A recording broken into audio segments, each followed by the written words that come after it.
तो कैसे हैं एग्जाम कॉर्नर पटना चैनल पे स्वागत है दोस्तों आज दो चीज़ हम आपसे बताएंगे इंपॉर्टेंट चीज़। पहला तो बताएंगे कि जो भी बीपीएससी टीआरई का एग्ज़ाम पास किए हैं उनका आपको काउंसलिंग चल रहा है, उनका डॉक्यूमेंट वेरिफिकेशन का चल रहा है टाइम, काउंसलिंग का चल रहा है टाइम। तो वो पहली चीज़ बताएंगे काउंसलिंग में कौन कौन सा डॉक्यूमेंट है ले जाना है। और दूसरी चीज़ हम वैकेंसी जो आने वाला है, जिसके वैकेंसी के बारे में आप अनाउंसमेंट सुने होंगे कि जो आने वाला है, चाहे वो 6 to 8 का रहे, चाहे वो आपको 9-10 का रहे, चाहे 11-12 का रहे, तो उसमें अपेयरिंग वाले को सम्मिलित करेगा कि नहीं करेगा, सीटेड अपेयरिंग वाले को। फिर उस समय भी तो कुछ लफड़ा उस तरह से नहीं होगा जिस तरह से पिछला बार हुआ था। ठीक है, तो हम सारी चीज़ों पर हम बात करेंगे आपसे। ठीक है, आप पहले तो वीडियो से बने रहें। पहली चीज़ आप जान लीजिए कि जो भी आप लोग हैं, जहाँ भी होंगे काउंसलिंग करवा रहे होंगे, तो इतना डॉक्यूमेंट ले जाइए, क्योंकि बहुत सारा वहाँ पे क्राउड है, बहुत ज़्यादा भीड़ है। अगर वहाँ पर अगर एक भी डॉक्यूमेंट आपको नहीं रहेगा तो फिर आपको बाहर का रास्ता कर दिखाया जाएगा और आपको बहुत ज़्यादा परेशानी कठिनाइयाँ हो सकती है। पहले तो आप सबसे पहले जितना भी डॉक्यूमेंट है आप सबको पहले मेल पे रख लीजिए। मेल पे रख लीजिएगा तो इससे ये फ़ायदा होगा कि अगर उस समय अगर नहीं भी रहा तो आप इमरजेंसी उस समय फ़ोटो स्टेट करवा करके आप उसको वहाँ पे प्रस्तुत कर सकते हैं। पहले क्या क्या चीज़ है वो समझ लीजिए।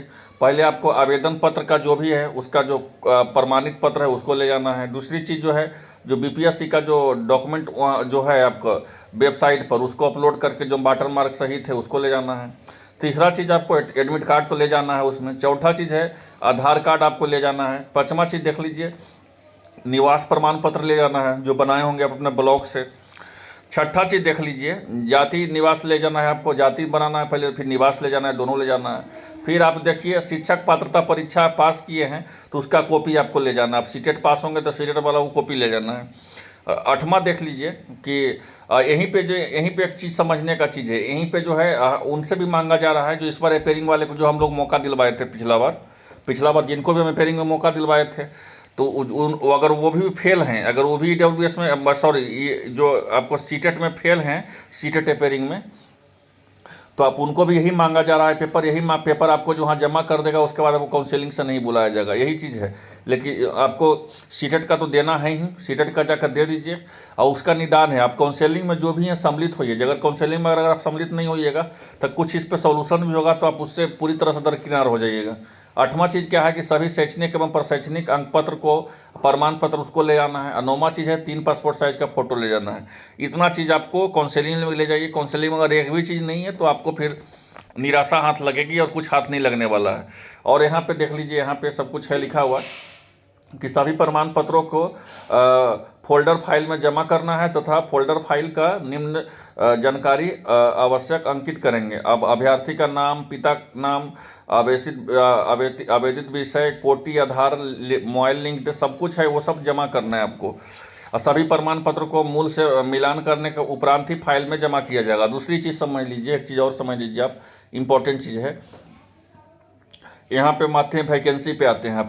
आपको पता है कि कोई भी अगर राजनेता का कोई वैकेंसी में अगर कुछ बयान आता है तो उससे यही इंपॉर्टेंट होता है कि जो वैकेंसी का जो करने का विज्ञापन जारी करने का समय, उसका परीक्षा लेने का समय, उसका रिजल्ट देने का समय, मतलब कि बहुत उसमें ज़्यादा फास्ट हो जाता है वो चीज़, वो प्रक्रिया ही पूरी तरह से फास्ट हो जाता है। तो अगर किसी नेता अगर कोई चीज़ में इंटरेस्ट ले रहा है वैकेंसी में, तो आप समझ लीजिए कि आपको आने वाला वैकेंसी या जो वैकेंसी चल रही है, जो वैकेंसी आने वाला है, उसमें आपको फास्ट तरीके से उसका जो है आयोजन किया जाएगा, उसका पीटी लिया जाएगा, उसका फाइनल मेरिट दिया जाएगा।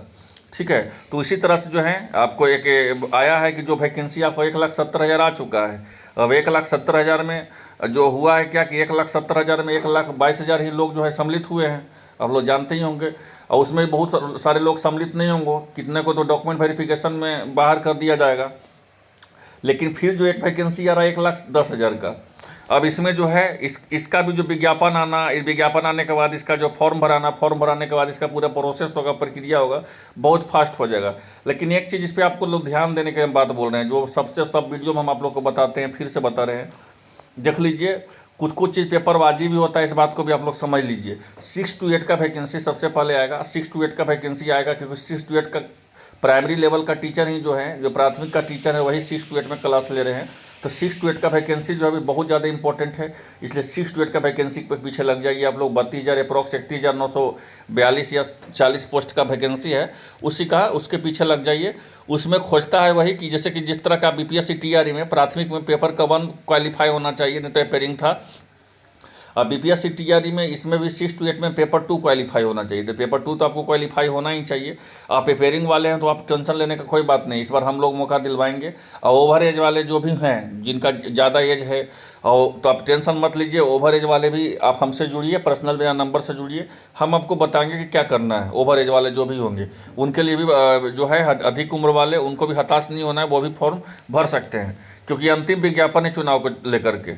तो 6 to 8 का वैकेंसी आएगा, 9-10 का वैकेंसी या 11-12 का वैकेंसी तो आएगा ही, उसके लिए तो फिक्स है। लेकिन पहले 6 to 8 का जो भी वैकेंसी आ रहा है सबसे पहले, और 9-10 का वैकेंसी 9-10 में अगर पास करना चाहते हैं तो उसके लिए पेपर 1 पास होना चाहिए स्टेट का। अगर 11-12 का पास करना चाहता है तो पेपर 2 पास होना चाहिए, क्योंकि बिना पात्रता परीक्षा अगर स्टेट में अगर 9-10 11-12 में बिना पात्रता परीक्षा का वो परीक्षा में नहीं बैठने देगा, इतना जान लीजिए। 6 to 8 का बात रहेगा तो पेयरिंग वाले को मौका मिलेगा। वो मौका सीधा सीधी तो मौका मिलेगा नहीं, वो आपको भी पता है, क्योंकि उस बार जो है हम लोग बहुत ज़्यादा मेहनत किए तो उस समय हम लोग को मौका मिला। लेकिन इस बार भी याद रखिए कि जो भी पास नहीं किए, इस बार बिहार का रिजल्ट बहुत गंदा है सीटेट पेपर 2 में, वो भी सीटेट रिलेटेड। तो आप टेंशन मत लीजिए, सीटेट का जो भी होंगे आप लोग जो भी हैं आराम से तैयारी कीजिए। हाँ, ये थोड़ा सा सीखिए कि जो अगर 2 नंबर से 5 नंबर से अगर अभी पिछड़ रहे हैं तो उस समय ऐसा तैयारी कर लीजिए कि 2 नंबर से 5 नंबर से आपको पिछड़ना ना पड़े, अच्छा से ही पूरी तरह से तैयारी कर लीजिए। तो आप याद रखिए पूरी तरह से बातों को कि 6 to 8 वाले जो भी होंगे, पेपर अगर आपका क्लियर है पेपर 2 तो आप डायरेक्ट तैयारी कीजिए। अगर पेपर 2 आपका क्लियर नहीं है सीटेट वाला तो आप आराम से तैयारी कर सकते हैं सीटेट का। अभी समय है आपके पास, तैयारी कीजिए। और आपको अपेयरिंग वाले को भी हम लोग मौका दिलवाएंगे। और सबसे पहले 6 to 8, 9, 10, 11, 12 सबका वैकेंसी एक ही बार जारी किया जाएगा, ये भी आप जान लीजिए। 9, 10 हो चाहे 6 to 8 हो, सबका वैकेंसी, सबका विज्ञापन और सबका क्वालिफिकेशन एक ही बार जारी किया जाएगा। लेकिन इमीडिएटली एक होता है कि सबसे पहले जो है सरकार जो है पूरी तरह से फोकस अभी 6 to 8 पे करेगी, इसलिए 6 to 8 वाले जो भी हैं जो आराम से तैयारी अच्छा से तैयारी करना शुरू कर दें, क्योंकि तुरंत ही इसका एग्ज़ाम ले लिया जाएगा। तो इस बात को भी आप लोग कहीं से ना भूलें, ये इंतजार मत करें कि नोटिफिकेशन आएगा तो फिर देखा जाएगा क्या सिलेबस होगा। देख लीजिए जो नियमावली में जो सिलेबस तय हुई है, सिलेबस क्या होगी हम शाम को आपको 6 to 8 का, 9, 10, 11, 12 का सब सिलेबस हम आपको बता देते हैं, वो सिलेबस आप देख लीजिएगा। और जो भी सीटेट अपेयरिंग वाले हैं जो इस बार सीटेट का पेपर 2 देंगे, वो टेंशन उनको लेने का कहीं भी ज़रूरत नहीं है, उनको भी मौका मिलेगा बैठने के लिए एग्जाम में, उनको हम मौका दिलवाएंगे। आप इस चैनल से जुड़ जाइए, सब्सक्राइब कर लीजिए, हम आपको मौका दिलवाएंगे। जिस तरह सीटेट अपेयरिंग वाले को मौका दिलवाए उस बार, इस बार भी हम सीटेट अपेयरिंग वाले को मौका दिलवाएंगे पेपर 2 के लिए। आप लोग सपोर्ट कीजिए, इस चैनल से जुड़ जाइए, चैनल को सब्सक्राइब कर लीजिए। धन्यवाद।